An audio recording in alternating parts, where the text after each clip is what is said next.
नमस्कार। आज कथा सखी में सुनिए मालती जोशी जी की लिखी कहानी राजधानी एक्सप्रेस। स्टेशन पर लगभग पूरा कुनबा ही उन्हें छोड़ने आया हुआ था।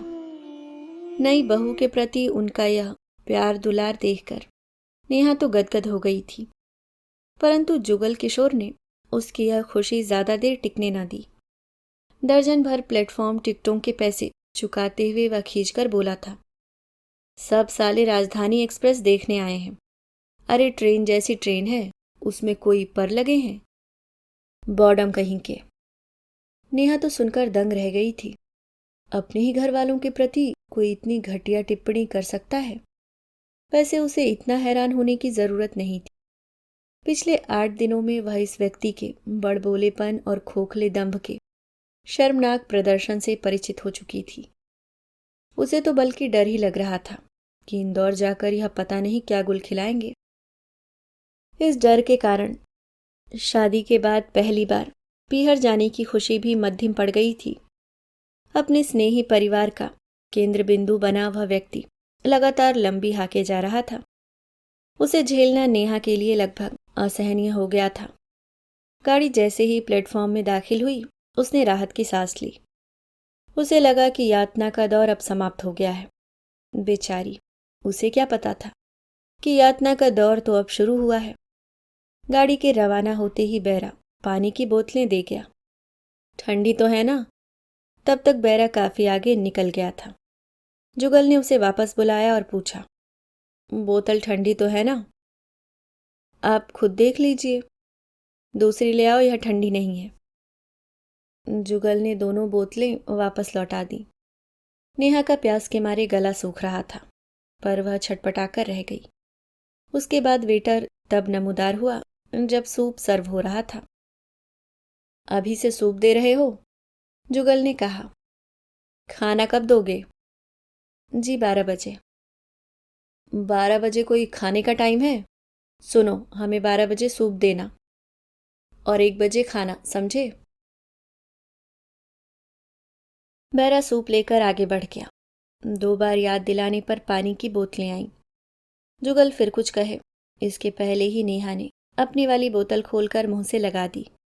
प्यास तो खैर लगी ही थी, पर वह जुगल को दोबारा बैरे से उलझने का मौका नहीं देना चाहती थी। जिस समय सबके लिए खाना सर्व हो गया था, जुगल ने अपने लिए सूप मंगवाया। सूप में डालने के लिए एक्स्ट्रा काली मिर्च का पाउडर मंगवाया। बैरा बेचारा पहले तो पेपर की जगह पेपर ही ले आया। उसे दोबारा दौड़ाया गया। दुर्भाग्य से उन लोगों को साइड बर्थ मिली हुई थी, जिसके लिए गाड़ी में घुसते ही जुगल ने एजेंट को धुआंधार गालियां दे डाली थी। साइड बर्थ होने के कारण प्राइवेसी वैसे ही नहीं थी।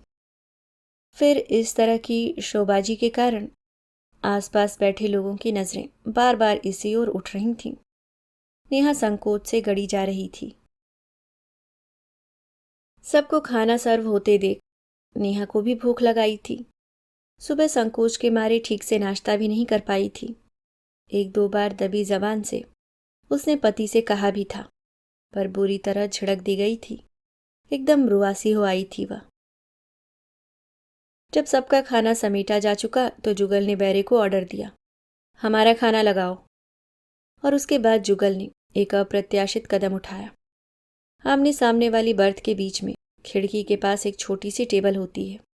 वहां बैठे हुए यात्रियों से उसने कहा, आप लोग थोड़ा सरक जाइए, हम लोगों को खाना खाना है। वे लोग ही नहीं, नेहा भी चौंक कर देखती ही रह गई। उसके तो पैर ही नहीं उठ रहे थे। तमाशा तो खैर उनका बन ही चुका था, वह जल्दी निपट जाए, इसलिए वह चुपचाप जाकर सामने वाली सीट पर बैठ गई। बड़ी देर तक इंतजार के बाद जुगल ने बैरे को आवाज दी, हमारा खाना कहाँ है? आपकी सीट पर। इधर लाओ। बैरे ने दोनों बॉक्स लेकर उनके सामने रख दिए। क्या क्या है? छोले चावल, आलू पनीर पराठे, सलाद, दही। दाल नहीं है? नहीं, आज छोले हैं। पर मेन्यू में तो दाल लिखी है। बैरे ने कोई जवाब नहीं दिया। हमें दाल चाहिए, मैनेजर को बुलाओ। उसके बाद मैनेजर को बुलाओ, जैसे उसका तकिया कलाम ही हो गया। फिर उसने रोटियों का रोल खोला। ये तो एकदम कच्ची हैं। जुगल ने नेहा की रोटियों का भी मुआयना किया। फिर दोनों रोल उसे पकड़ाते हुए कहा, बदल कर लाओ। 2 बार बैरे को दौड़ाने के बाद खाना शुरू हुआ। इतनी भूखी थी नेहा, पर इस हंगामे से उसकी तो जैसे भूख ही मर गई। एक तो दूसरों को उठाकर उनकी जगह बैठने के लिए वह शर्मसार थी, और उनका खाना था कि खत्म ही नहीं हो रहा था। मुश्किल से वह एक रोटी खा पाई और उठ खड़ी हुई। यह खत्म करो भाई, we have paid for it. शर्म से नेहा के तो आंसू निकल आए। पति की अवज्ञा करके वह हाथ धोने चली गई। लॉबी में बैरे आपस में बतिया रहे थे। नई दुल्हनिया पर रौब गांठ रहा है ससुरा। पहली बार राजधानी एक्सप्रेस में चढ़ा होगा। उसे क्या मालूम, ऐसे 50 को हम लोग रोज चरा लेते हैं। शर्म के मारे नेहा वॉश बेसिन के पास खड़ी न रह सकी, सीधे टॉयलेट में चली गई। उसका मन हुआ कि पूरा सफर यहीं काट दे, ताकि किसी की नजरों का सामना न करना पड़े। अपना आंसुओं से भरा चेहरा अच्छी तरह धोने के बाद वह अपनी पुरानी वाली सीट पर आकर बैठ गई। जुगल अभी खा ही रहा था, शायद उसके हिस्से का भी खत्म कर रहा था। We have paid for it. इत्मीनान से खाना खाने के बाद एक लंबी सी डकार लेकर वह हाथ धोने चला गया। उसका मन हुआ कि टेबल पर बिखरा खाना जल्दी से समेट ले, ताकि उसके सहयात्री आराम से बैठ सके। वह यह भी जानती थी कि ऐसा करना अशोभन होगा, इसलिए मन मारकर चुपचाप बैठी रही। बैरा जब टेबल साफ कर गया तभी उसे चैन आया। खाने के बाद दोनों को झपकी सी आने लगी थी। ये लोग बेड रोल नहीं दिए हैं क्या? जुगल ने पूछा।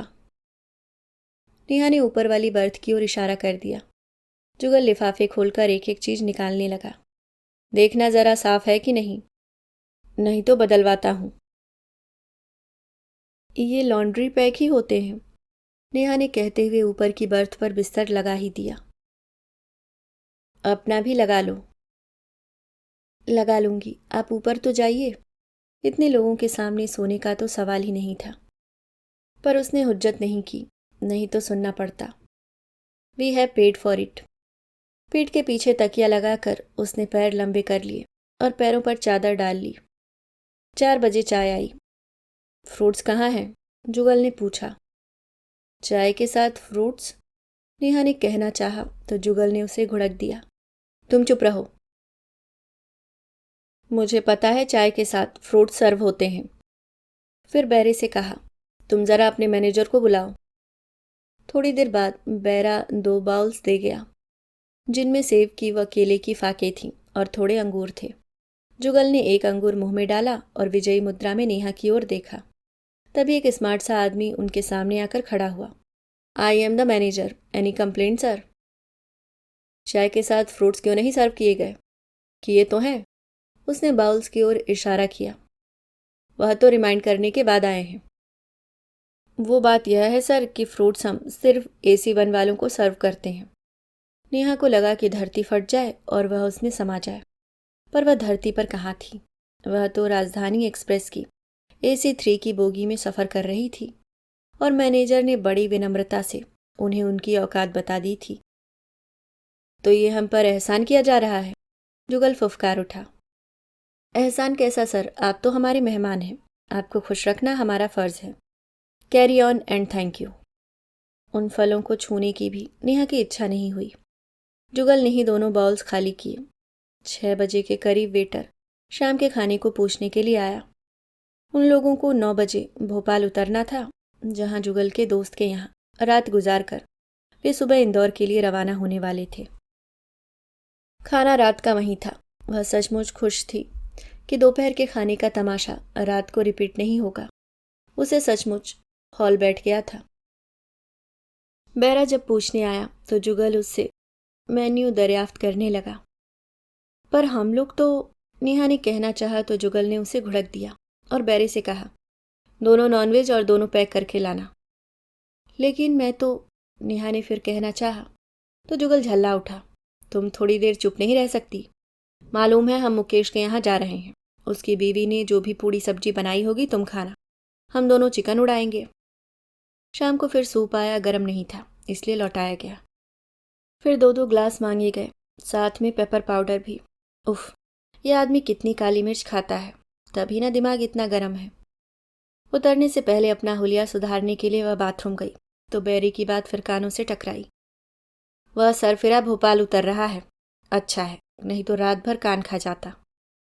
क्या ये बातें जानबूझकर उसे सुनाकर कहीं गई हैं?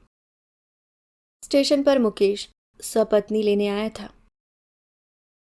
और भाभी, सफर कैसा रहा? उसने पूछा। अच्छा ही रहा होगा, मुकेश की पत्नी ने कहा। राजधानी एक्सप्रेस में आए हैं, सफर अच्छा ही रहा होगा।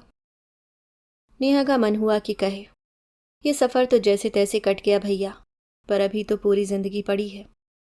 ऐसे हम सफर के साथ वह कैसे कटेगी। अभी आप सुन रहे थे मालती जोशी जी की लिखी कहानी राजधानी एक्सप्रेस। उम्मीद करती हूँ दोस्तों कहानी पसंद आई होगी। धन्यवाद।